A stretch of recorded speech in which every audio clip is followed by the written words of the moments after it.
hijos de Israel, tal vez la mayoría pues, no entendieron. No tenían hambre, no querían saciarse del pan que era para ellos. En cambio, ahí estaba una que cual perrillo quería al menos comer un poquitito. Y el Señor le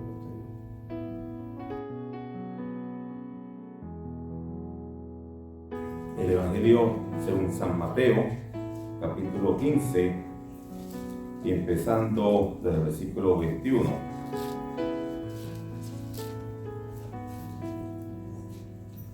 Y allí dice la palabra: saliendo Jesús de allí se fue a la región de Tiro y de Sidón. Y he aquí una mujer cananea que había salido de aquella región clamaba diciendo: Señor, Hijo de David, ten misericordia de mí. Mi hija es gravemente atormentada por un demonio. Pero Jesús no le respondió palabra. Entonces, acercándose a sus discípulos, le rogaron diciendo: despídela, pues da voces tras nosotros. Él respondiendo dijo: no soy enviado sino a las ovejas perdidas de la casa de Israel. Entonces ella vino y se postró ante él diciendo: Señor, socórreme.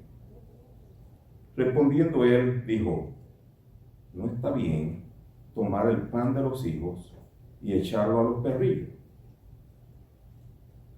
Y ella dijo: sí, Señor, pero aún los perrillos comen de las migajas que caen de la mesa de sus amos. Entonces, respondiendo Jesús dijo: oh mujer, grande es tu fe, hágase contigo como quieres. Y su hija fue sanada desde aquella hora. Bien, en esta primera lectura que tenemos acá, vemos cómo el Señor pues llegó hasta bien al norte, mucho más al norte que la región de Galilea. Llegó a la región prácticamente de Siria, ¿no? Ahí como dice allí, en la región de la costa de Tiro y de Sidón. Y entró ahí en una casa. Y vemos cómo, estando ahí el Señor, se aparece esta mujer cananea, pues de esta región. Ella no era israelita, ella no era del pueblo de Israel, era de la región pues de Tiro y de Sidón, de Siria. El otro pasaje pues en Marcos se nos cuenta allí que era sirofenicia, ¿no? y con nacionalidad griega, o sea que sabía, ¿no?, el griego probablemente. Pero definitivamente ella no era del pueblo de Dios, ella no era del pueblo de Israel. Pero había escuchado de lo que el Señor había hecho, de cómo el Señor tenía poder pues para sanar, para sacar inclusive demonios de los atormentados por el diablo. Pensaba cómo ella había salido eso, porque estaba muy arriba, muy al norte, pues. Sin embargo, si uno va a Lucas, por ejemplo, capítulo 6, versículo 17, ese versículo, capítulo 17, versículo 6 de San Lucas, nos dice que el Señor, estando pues en Galilea, de allí hasta allí llegaron gente que venía de Tiro y de Sidón, y venían con enfermos y con endemoniados, y dice ahí la palabra que lo sanó. Entonces uno puede entender que esta mujer que tenía esa hija pues enferma, o esa hija endemoniada, pudo haber tal vez dicho: caramba, yo no pude ir, ¿no?, cuando el Señor estaba allí en Galilea y sanó a estos a estas personas enfermas y endemoniadas. Y yo con esta hija en esta condición. Así que tal vez se lamentaría, pero ella supo pues, ¿no?, por lo que sucedió allí y se nos cuenta en el Evangelio de San Lucas, capítulo 6. Pero ahora el Señor no está en Galilea, inclusive como dije, pues sube más arriba. Y llega hasta la región de donde es la mujer y la mujer, tal vez enterándose que el Señor había entrado en esa casa, no perdió la oportunidad en esta oportunidad. Esta oportunidad no la quiso perder. Y vemos cómo ella llega hasta allí, ¿no? Y ella reconoce pues quién es ese. Dice: Señor, hijo de David, ten misericordia de mí. Ella reconoce que tal vez no tiene ella el derecho de exigir, pero pide por la misericordia del Señor. Y reconoce al Señor como el hijo de David, como el que se esperaba, como el rey de Israel, como el descendiente pues real de David. Ten misericordia de mí. Y le explica, le pone la necesidad que ella tiene. Mi hija está gravemente atormentada por un demonio. Ahora el Señor no responde nada, no dice nada ante esa palabra. Un silencio. ¿Cuántas veces uno o alguien aclama pues a Dios y pareciera que no hay nada? No pasa nada. Ahora el Señor aquí claramente está dando tiempo a que se manifieste lo que hay en el corazón de la mujer. Y vemos como inclusive los mismos discípulos, cuando ven a esta mujer que insiste, los mismos discípulos más bien les recomiendan al Señor, se acercan pues ahí dice: despídela, pues da voces tras nosotros, dile que se vaya. Ese fue lo que le aconsejaron aquí los discípulos al Señor, ante el silencio, ante su silencio y ante la existencia de aquella mujer. Despídela, dile que se vaya. Pero el Señor no lo hizo. El Señor no la despidió. El Señor simplemente, como vemos, le pone la razón de su venida a este mundo. Él vino como aquel que había sido prometido. Aún a Moisés, el Señor le dijo allá en Deuteronomio capítulo 18, 15, un profeta, ¿no?, se levantaré yo después de ti. Ese profeta es el que estaban esperando de Israel. No soy enviado, dijo el Señor. No soy enviado sino a las ovejas de la casa de Israel. De modo que el Señor vino. Como dice la palabra, pues Él vino a los suyos.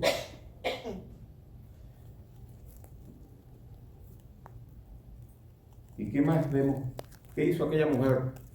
Lejos de más bien decir, bueno, ya no hay más esperanza para mí.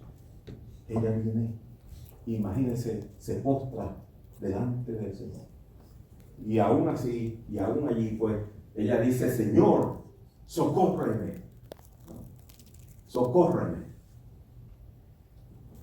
Ahora el Señor aún todavía, ¿no?, el Señor aún todavía dice: no está bien tomar el pan de los hijos de los hijos y echarlo a los perritos.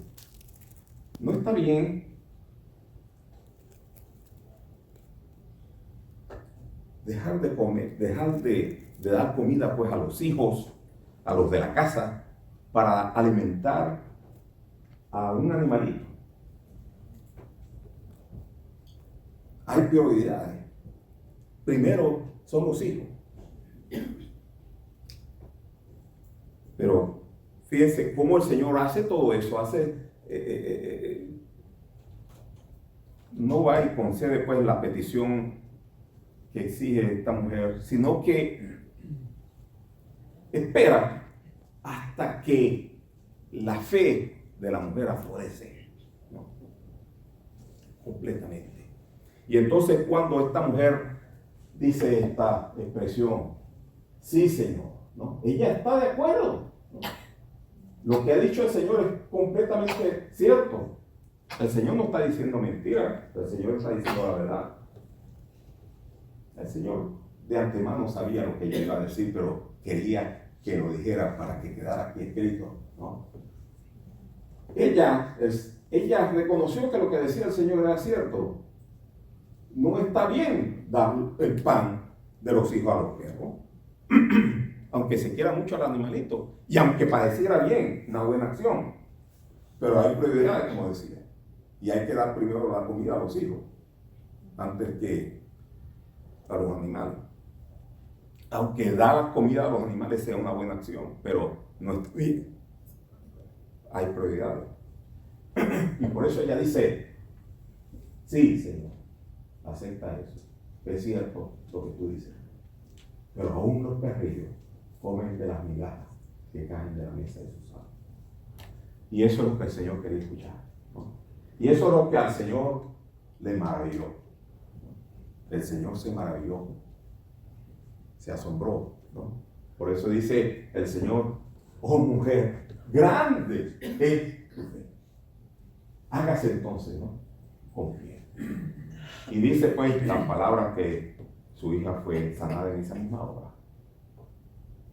El Señor pudo haber sanado a la hija de esta mujer, a veces pues sacado el demonio de la hija de esta mujer. Al principio, sí, pero fíjense cómo el Señor como que esperó, como que exprimió, ¿no? Hasta que saliera eso que estaba en el corazón, eso que la mujer quería expresar, ¿no?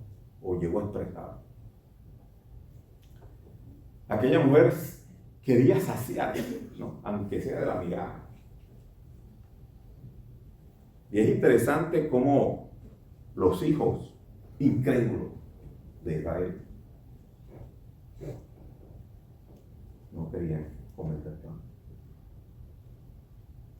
Pero ahí estaba una que como un perrillo quería comer tan siquiera la migaja del pan.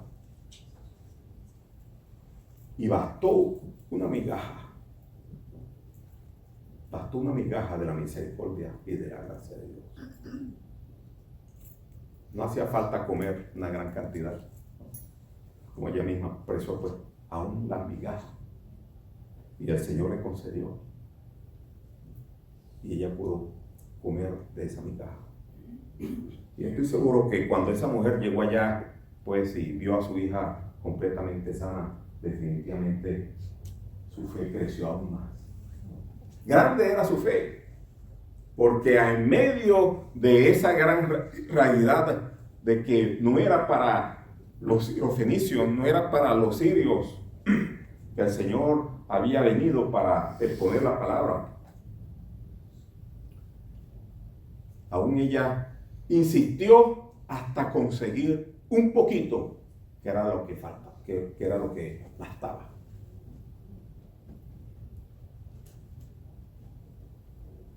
Los hijos de Israel, tal vez la mayoría pues, no entendieron, no tenían hambre, no querían saciarse del pan que era para ellos. En cambio ahí estaba una que cual perrillo quería al menos comer un poquitito, y el Señor le concedió.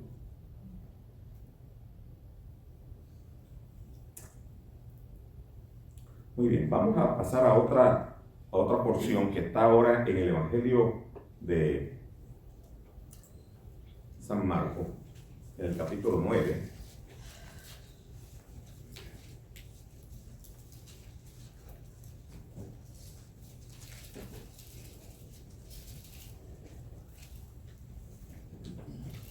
Y comenzando pues en el versículo 17,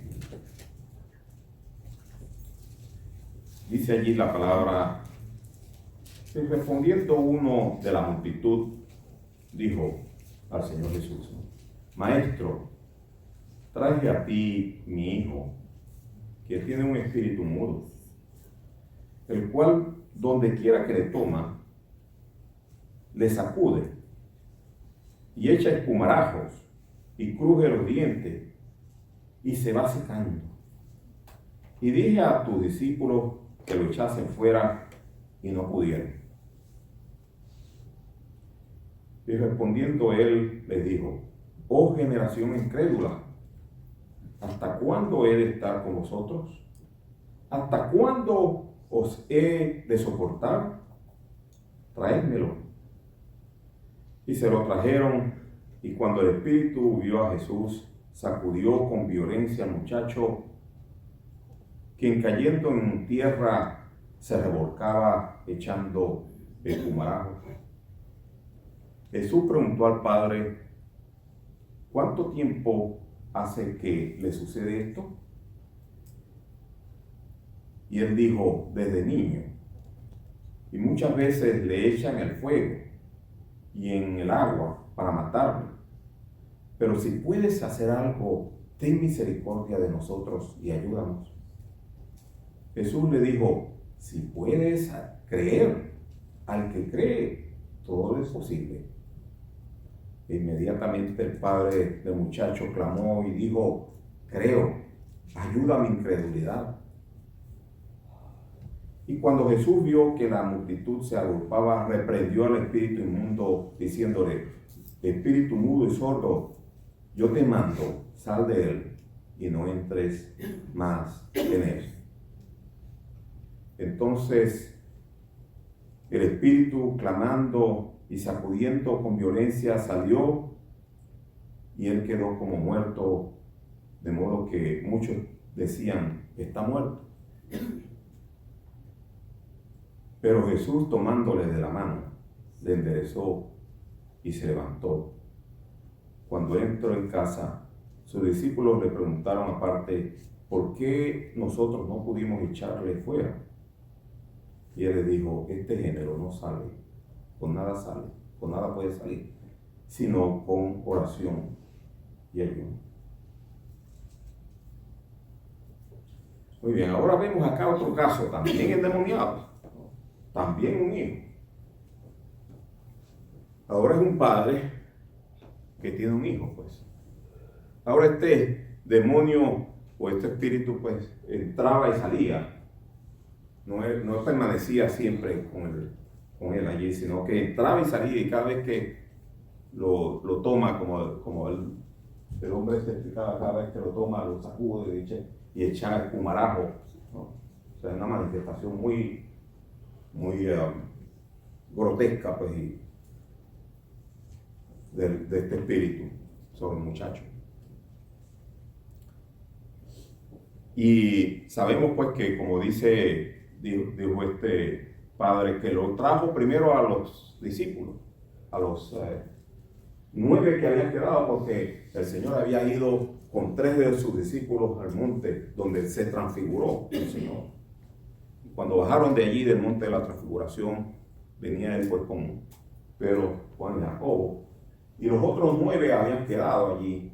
Y esos otros 9 a quienes este padre había traído, pues, a su hijo para que le echaran de él el demonio que le tomaba, no pudieron echarle. Y vemos como el Señor entonces le responde: oh generación, a los discípulos, pues, oh generación incrédula, ¿hasta cuándo he de estar con vosotros? ¿Hasta cuándo he de estar soportándoles? Y mandó, pues, que lo trajeran. Y cuando él trajeron a aquel muchacho ahí mismo, ¿no?, en la presencia del Señor, empezó a sacudir, ¿no?, y empezó a echar, pues, saliva. ¿Desde cuándo estaba así ese muchacho? Desde niño. Aquel era un muchacho, probablemente un adolescente, 14, 15 años, es decir, que más de 10 años estaba con ese problema. Y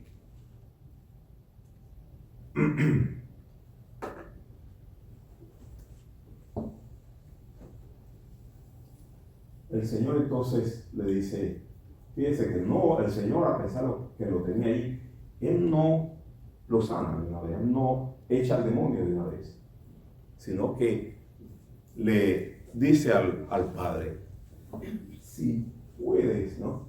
Si puedes creer, al que cree todo le es posible. Si puedes creer, al que cree todo le es posible.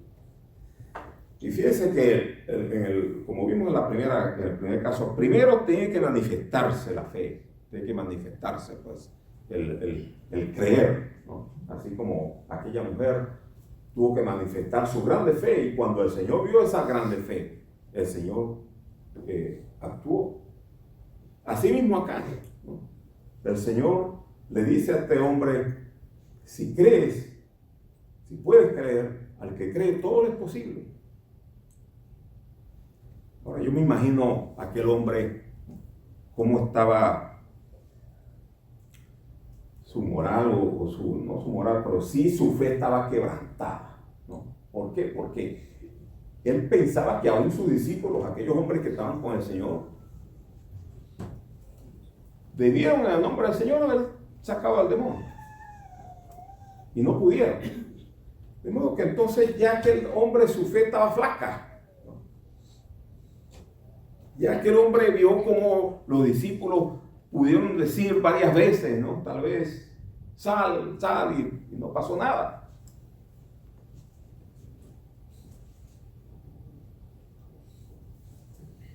Al que cree todo es posible, pero ¿cómo lo hacemos? ¿No? ¿Cuántas veces yo quiero, pero veo que no pasa nada? Veo que no funciona. Pero el Señor quiere ver, quiere escuchar de nosotros.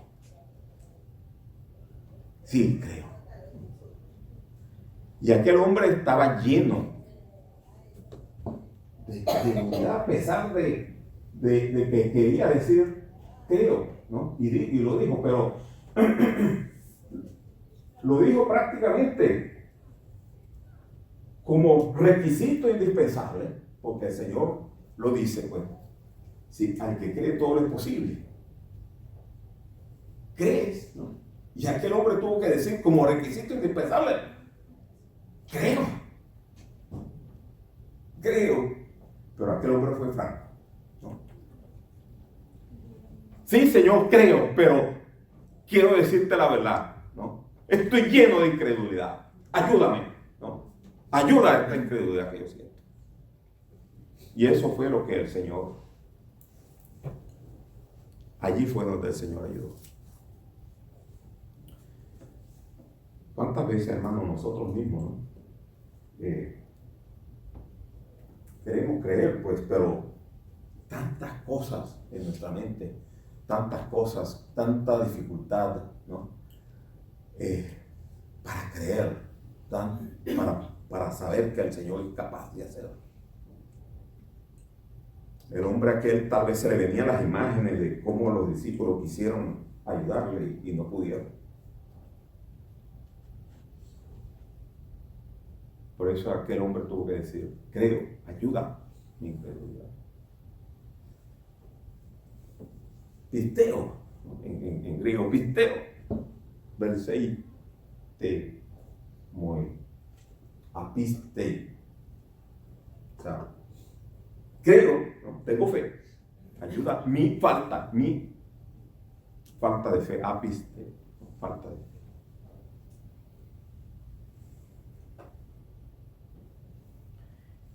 Y el Señor, ¿qué pasó? El Señor, ¿no? Dice, reprendió, diciendo, espíritu mudo y sordo, yo te mando, sal de él y no entres más. Sal de él, porque muchas veces él salía, ese espíritu salía, pero volvía de nuevo. Sal de él y no entres más. Y entonces el espíritu clamando, sacudiendo, como leímos allí, pues, lo dejó como muerto, y muchos pensaban que estaba muerto, pero el Señor lo tomó de las manos, lo enderezó, y ahí estaba. Al que cree, todo lo es posible. Creo, aunque esté lleno de incredulidad, creo. Si hay alguien que tal vez para venir al Señor está lleno de incredulidad, venga, ¿no? Venga creyendo que después el Señor va a mostrar las maravillas para que esa fe crezca, esa fe flaca, esa fe débil, tal vez llena y rodeada de mucha incredulidad, desaparezcan esas tinieblas ante la luz maravillosa del Señor. Y los discípulos preguntaron después, Señor, ¿y por qué nosotros no pudimos? ¿Por qué nosotros no pudimos? En el Evangelio según San Mateo capítulo 8, vemos cómo el Señor da una explicación más completa. Y el Señor le dice a ellos, por la falta de fe, por vuestra falta de fe, por vuestra falta de fe y ejercicio en la fe y en la oración, aún con ayuno, como dice aquí al final, ¿no? Este género de demonios no sale tan fácilmente sino con oración y ayuno. ¿Qué significa eso? Con oración y ayuno con mucha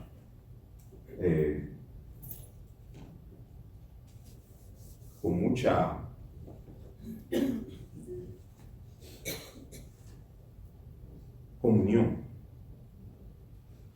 con el Señor en oración. Muy bien, y ya pasamos entonces a la tercera y última porción que tenemos acá en la palabra, que se encuentra ahora en el tercer de los evangelios, el Evangelio según San Lucas, capítulo 7. Entonces estamos viendo pues casos donde el Señor no sana o no quitó el demonio del endemoniado o sana al enfermo, sino antes, sino después de que se manifiesta la fe. Y es lo que el Señor quiere. Y es de lo que el Señor se maravilla, de ver la fe, ¿no? Así como también el Señor se maravilló o se asombró de la incredulidad, inclusive, ¿no? Señor, es interesante cómo el Señor se asombró o se maravilló pues de la fe, tanto de la fe como también de la incredulidad. En el capítulo 6, versículo 6 de San Marcos, cuando el Señor comenzaba pues su ministerio allá en Nazaret, él allí se asombró de la incredulidad de los judíos. Aún allí en su propia tierra, la tierra donde él creció, pues se asombró de la incredulidad de ellos. Pero aquí el Señor se asombra de la fe, aún de los que no son del pueblo de Israel. Y aquí vemos precisamente otro caso de alguien que no es del pueblo de Israel, es este caso pues del centurión, que tenía un siervo enfermo. Y vamos a leer ahí capítulo 7, versículos del 1 al 10 del Evangelio de San Lucas. Después que hubo terminado todas sus palabras al pueblo que le oía, entró en Capernaum. Y el siervo de un centurión a quien éste quería mucho, estaba enfermo y a punto de morir. Cuando el centurión oyó hablar de Jesús, le envió unos ancianos de los judíos, rogándole que viniese y sanase a su siervo. Y ellos vinieron a Jesús y le rogaron con solicitud, diciéndole, es digno que le concedas esto, porque ama a nuestra nación y nos edificó una sinagoga. Y Jesús fue con ellos, pero cuando ya no estaban lejos de la casa, el centurión envió a él unos amigos, diciéndole, Señor, no te molestes, pues no soy digno de que entres bajo mi techo, por lo que ni aún me tuve por digno de venir a ti, pero di la palabra y mi siervo será sano. Porque también yo soy hombre puesto bajo autoridad y tengo soldados bajo mis órdenes. Y digo a este, ve y va, y al otro, ven y viene.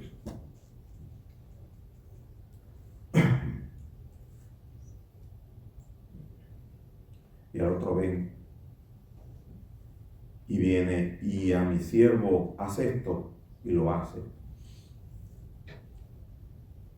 Al oír esto, Jesús se maravilló de él, y volviéndose, dijo a la gente que le seguía: os digo que ni aún en Israel he hallado tanta fe. Y al regresar a casa los que habían sido enviados, hallaron sano al siervo que había estado enfermo. Muy bien, entonces el Señor, aquí entrando a aquella ciudad, pues cerca del lado de Genezaret, el mar de Galilea, en aquella ciudad de Cafarnao,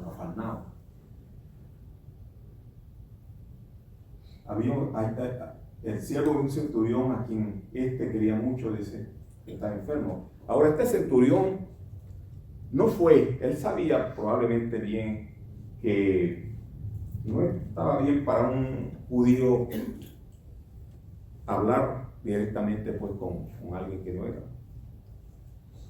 Y por eso envía a unos principales pues, de los judíos. Y estos hombres judíos, tratando de convencer pues, al Señor pues que hiciera algo, le dicen: es bueno que le hagas, que le concedas pues su petición. ¿Por qué? Porque este es un hombre bueno. Y efectivamente aquel hombre era alguien que estaba muy... era amigo pues de los judíos, en el sentido de que hasta había ayudado pues en la construcción de una sinagoga para los judíos.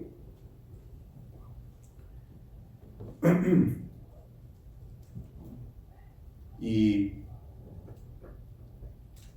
de modo que el Señor entonces accede a ellos, ¿no? Pero dice que cuando todavía estaban cerca ya de la casa, pues estaban ya no tan lejos de la casa, dice que el centurión envió ahora unos amigos diciéndole: Señor, no te molestes, pues no soy digno de que entres bajo mi techo, di simplemente la palabra. Es interesante esta expresión, porque qué diferente uno cuando ve esto a como, me recuerda un poquito así como cuando aquel leproso Naamán, ¿no?, que va hasta la casa de Eliseo, y antes de llegar a la casa, más bien Eliseo manda pues, a sus criados a decirle qué es lo que tenía que hacer Eliseo para recobrar pues su sanidad. Y Eliseo más bien esperaba pues que un gran recibimiento en la casa, que el mismo profeta le recibiera y le dijera pues las cosas en forma directa. Pues aquí más bien el interesado, por supuesto, no es el que está en la casa, o sea, el interesado no es el que va a visitar la casa del Señor, sino el que está en la casa. Pero ese, lejos de salir y buscar al Señor, ¿no?, directamente y hablar con él, más bien se siente indigno de que el Señor mismo, ¿no?, entre bajo su techo. Y por eso dice pues esa expresión: Señor, no te molestes, no quiero que ni te molestes a entrar bajo mi techo, porque no soy digno de ello. Simplemente bástame la palabra que tú digas. Di simplemente así, y así será hecho. Y es lo que el Señor le maravilló, ¿no? Cuando el Señor escucha esa palabra. Ahora, es interesante también cómo aquel hombre aquel hombre sabe la autoridad de ese, ¿no? Sabe la autoridad del Señor, porque él mismo dice: yo soy también hombre puesto bajo autoridad. ¿Verdad?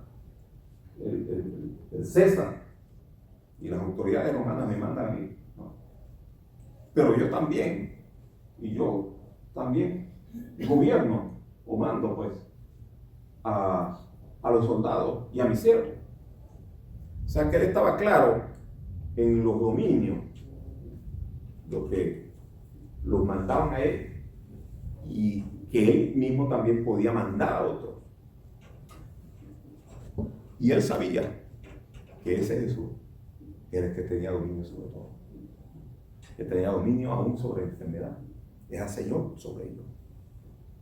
Él no era capaz, el centurión no era capaz de decir: enfermedad, vete, sana, sé sano mi siervo, que tanto lo amaba. Él no tenía esa autoridad, pero sabía que el Señor se la tenía. Y por eso él expresa eso, ¿no? Expresa que yo estoy bajo autoridad,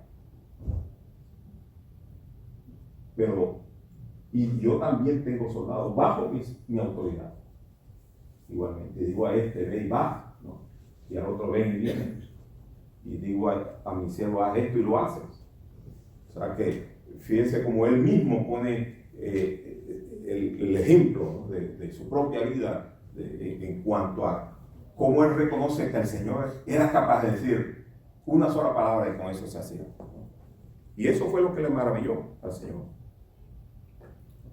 Por eso dice el Señor, se maravilló Jesús, ¿no? Diciéndole a la gente que lo seguía: os digo que ni aún en Israel he hallado tanta fe. A los hijos, como vimos en el primer caso, a los hijos no apreciaron tanto la visitación del Señor. Los hijos no apreciaron tanto la palabra, el pan que el Señor estaba regalando, ¿no? Y dándole a los hijos. No lo apreciaron tanto como aquella mujer que como perrillo no quiso aunque sea las migajas. Y aquí estaba otro que no era para él la salvación, ¿no? Que no era para él el Cristo, que no era para él el profeta, pero sabía quién era él, ¿no? Y sabía con claridad. Y por eso dice el Señor que se maravilló, pues, diciendo claramente que ni aún en Israel, aquellos que tenían la palabra y se sabían que estaban esperando al profeta, aún en Israel y hallado tanta fe. Y el Señor, por supuesto, diría la palabra ahí. No está escrito aquí, no, pero seguro que el Señor. En otro pasaje dice que el Señor les envió de vuelta. Y en esa misma hora, ese mismo momento, estaba sanado el que decía. La fe era grande, en este caso. La fe de aquella mujer cananea era grande. La fe de aquel hombre cuyo hijo estaba endemoniado no era muy grande, pero la puso en las manos del Señor. Y aunque la fe sea grande o pequeña, eso es lo que vale, ponerla en las manos del Señor. Y después vamos a ver la maravilla del Señor. Y es lo que vemos, ¿no? En los tres casos, cada uno de ellos vivieron las maravillas que hizo el Señor. El Señor pudo haberlo hecho de inmediato, pero el Señor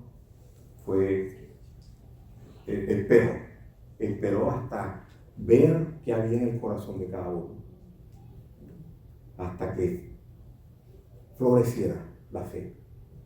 Y eso nos enseña a nosotros también, ¿no? Que el Señor quiere ver la fe.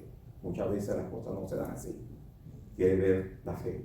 Y si estamos flacos en la fe, hermano, digámosle al Señor que nos fortalezca en la fe. Y seamos sinceros: Señor, tengo poca fe, ayuda a mi incredulidad, como aquel hombre pudo decirle. Y el Señor no le habló ya más. El Señor no le habló más, sino que le concedió. Y le digo que después que le concedió el Señor la petición, y aquel hombre pudo ver el poder del Señor en la palabra del Señor, aquel hombre, su fe fue fortalecida, ¿no? Definitivamente. Y si alguien pues tiene poca fe para venir al Señor, póngala en las manos del Señor y dígale: creo creo en ti, ayuda mi incredulidad y será salvo. En esta misma hora. Padre nuestro, queremos darte las gracias por el poder, pues, que tu Hijo amado pudo mostrar en este mundo. Solamente Dios podía hacer tales cosas. Te damos las gracias, pues, porque Él quiso pacientemente esperar para ver lo que había en el corazón de cada uno de aquellos que tenían esas grandes necesidades. Y de acuerdo a la fe, tú le diste, sea grande o pequeña. Te damos las gracias porque es el poder tuyo que hace todas las cosas. Así también bendícenos a nosotros, aun cuando tengamos poca fe, en medio de las dificultades, en medio de las pruebas, que podamos reconocer, pero siempre venir a ti creyendo y reconociendo y pidiendo, si hay poca nuestra fe, para que el Señor nos ayude. Si hay alguien que, escuchando este mensaje, la palabra del Evangelio, aún con muy poca fe, que la pueda poner en el Señor y que entonces pueda ver las maravillas que el Señor hace en su vida, empezando y comenzando pues por la salvación del alma, que solamente es por la fe en Cristo Jesús. Queremos que al salir de acá nos despidas con todo bien, en el nombre de nuestro Señor Jesucristo. Amén. Muchas gracias, hermano.